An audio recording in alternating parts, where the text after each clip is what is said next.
ህይወት ደስታና ሐዘን የሚፈራረቁባት የስሜቶች ሜዳ መሆኗ ቢታወቅም ሰውን በሞት መሸኘት ግና ሁሌ እንግዳ ስሜት ነውና ሐዘኑ ከባድ ነው። ይሁን እንጂ እንዲህ ከስንት አንዴ የሚከሰት ያልተጠበቀ ተአምር ሲሆን ሐዘን ወደ ደስታ፣ ለቅሶ ወደ ሳቅ ይቀየራል። ልጃቸውን ወደ ደቡብ አፍሪካ የሸኙት ወላጆችም የገጠማቸው ይሄ ነው። በስደት መንገድ ላይ በከባድ በሽታ መያዙንና ማረፉን የሰሙት ቤተሰብ እርማቸውን ሊያወጡ በተቀመጡበት ለቅሶ የሞተው ልጃቸውን ድምጽ መስማታቸው ተነግሯል። የለቅሶ ድንኳን ወደ ደስታ ዳስ በቅጽበት የተቀየረበት ቤተሰብ ገጠመኝ ምንድን ነው? ሞቷል የተባለው ወጣት እንዴት በህይወት ተገኘ? ሁሉንም በዝርዝር እንነግራችኋለን። በሌላ መረጃችን ተዋናይት ሀና መርሃ ጽድቅ ስለ አባቷ ያጋራችው ጽሑፍ መነጋገሪያ ሆኗል። ከጥቂት ቀናት በፊት አባቷን በሞት ያጣችው ተዋናይት ሀና ለአባቷ መልእክት ያዘን ጽሑፍ ማጋራቷን ተከትሎ ብዙዎች እየተቀባበሉት ይገኛል። አርቲስቷ ስለ አባቷ የተናገረችው አስገራሚ ነገር ምንድን ነው? ከሞታቸው በኋላ ይህን መልእክት እንድትጽፍ ያስገደዳት ጉዳይስ? በዝርዝር እንነግራችኋለን። ሰላም በያላችሁበት ለእናንተ ይሁን ውድ የሰርክቲዩብ ቤተሰቦች። ሰርክቲዩብ ወቅታዊ መሰናዶችን ወደ እናንተ የሚያደርስ ቻናል ነው። በዛሬውም መሰናዶ በሞቱ ለቅሶ በህይወት ስለተገኘው ወጣት እንነግራችኋለን። እናንተም ቻናሉን ሰብስክራይብ፣ ቪዲዮን ላይክ እና ሼር በማድረግ አብራችሁን ቆዩ። ወጣት አክሊሉ ወደ ደቡብ አፍሪካ ለመሄድ ዝግጅቱን አጠናቆ ዘመድ አዝማድ ተሰናብቶ ጉዞውን ወደ ደቡብ አፍሪካ ያደርጋል። ቤተሰብም ከዛሬ ነገ በሰላም ገብቻለሁ ብሎ ደውሎ ይነግረናል ብለው ሲጠባበቁ ምንም ነገር የለም። መንገደኛ የሚገጥመው ብዙ ነውና ሳይደርስ ቀርቶ ይሆናል ትንሽ በትዕግስት እንጠብቀው ብሎ የአክሊሉን ስልክ መጠባበቅ ይይዛሉ።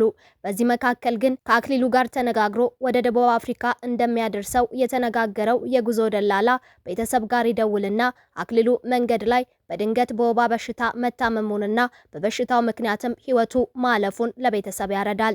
ይህ ከባድ የሐዘን መርዶ ለቤተሰቦቹ ሲነገር በቤተሰቦቹ መካከል የፈጠረው ድንጋጤና መጸጸት ብዙ ነበር። ወዲህ ምነው አምላኬ ምን አደረግን?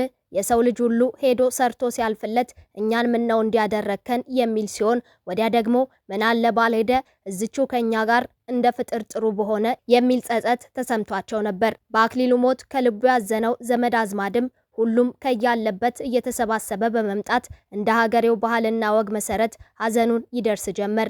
እንዲህ ያለውን አስደንጋጭ መርዶ የሰሙ ቤተሰቦችም ሐዘናቸው ከፍተኛ ሆኖ በጣም አዝነው ራሳቸውን እየጎዱ በባህሉ መሰረትም 3 ቀን ለቅሶ ተቀመጡ። ምንም እንኳን አክሊሉ ሞተ ተብሎ ቢነገራቸውም አስክሬኑን አግኝተው ስላልቀበሩ 3ኛው ቀን ላይ በከፍተኛ ሐዘን ውስጥ ሆነው የለቅሶ ስነ ስርዓት ዘመድ አዝማድ በተገኙበት የመጨረሻ አርማቸውን ሊያወጡ በተለያየ መልኩ መለቀስ ይጀምራል። በዚህ መካከል ታዲያ አንድ ስልክ ከደቡብ አፍሪካ ካሉ ወንድሞች ይደወላል።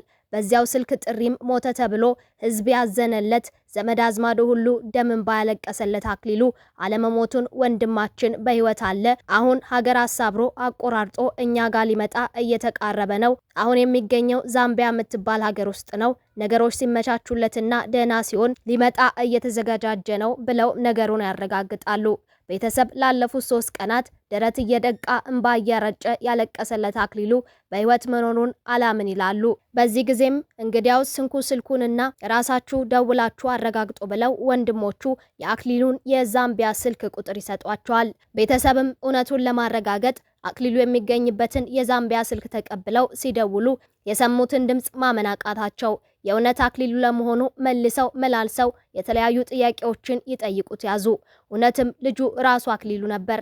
ታዲያ እንደ ሀገሬው ባህል ከወትሮው በተለየ መልኩ ከያለበት ተሰባስቦ በመምጣት የለቅሶውን እርም ለማውጣት የተሰበሰበው ሰፈርተኛ፣ መንደርተኛው፣ ዘመድ አዝማድ ሁሉ እንዲያ ልቡ ዝቅ እስኪል ያለቅስ የነበረ ሁሉ የደስታ ዝናብ ዘንቦላቸው ኖሮ ልባቸው በደስታ ሐሴት አድርጋ ለለቅሶ በተተከለው ድንኳን ሌላ ያልታሰበ የደስታ ፕሮግራም አካሂደዋል። ሐዘኑ ወደ ደስታ ተቀይሯልና እንኳን ደስ አላችሁ እየተባባሉ መተቃቀፍ ያዙ። ዜናውም ከነርሱ ተሻግሮ ለዓለም አስተጋባ። የልጅን ሐዘን የሚያውቅ ሁሉ እንኳን ደስ አላችሁ እያለ መልእክትም ያጋራቸው ጀመር። የሞቱ ዜና በህይወት የተሰካው ወጣት ጉዳይም መነጋገሪያ ሆነ። ለቅሶ የተቀመጠው ቤተሰብ እንኳን ደስ አላችሁ የሚል እንግዳን በማስተናገድ ተጠምዷል። እኛም እንኳን ደስ አላችሁ እያልን ወደ ሌላኛው መረጃችን አለፍን። ተዋናይት ሀና መርሃ ጽድቅ ወላጅ አባቷን በሞት ከተነጠቀች በኋላ ያጋራችው መልእክት መነጋገሪያ ሆኗል።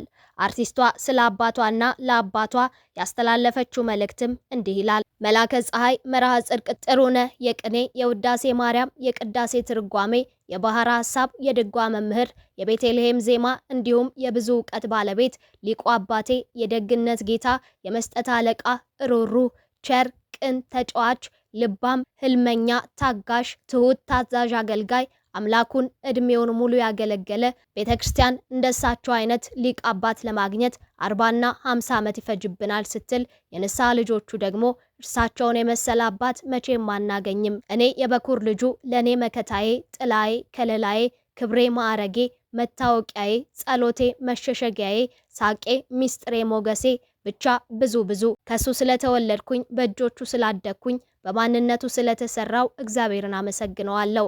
እግዚአብሔር ቸር ነው። ሁሌም ከአፉ የማትጠፋ ቃል ናት። አዎ እግዚአብሔር ቸር ነው።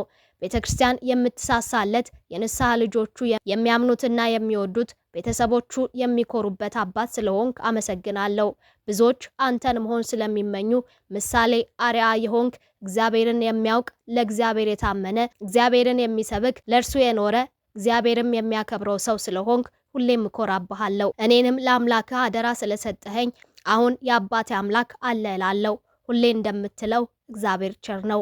ሀና መርሃ ጽድቅ አባቷን በሞት ከተነጠቀች በኋላ ምንም አይነት መልእክት ያላጋራችው ሀና መርሃ ጽድቅ ከሳምንታት በኋላ ይህንን መልእክት ማስፈሯን ተከትሎ መልእክቱን ብዙዎች እየተቀባበሉት ይገኛል። ውድ የሰርክ ቲዩብ ቤተሰቦች ለዛሬ ያሰናዳነው ወቅታዊ መሰናዶ በዚያ በቃን።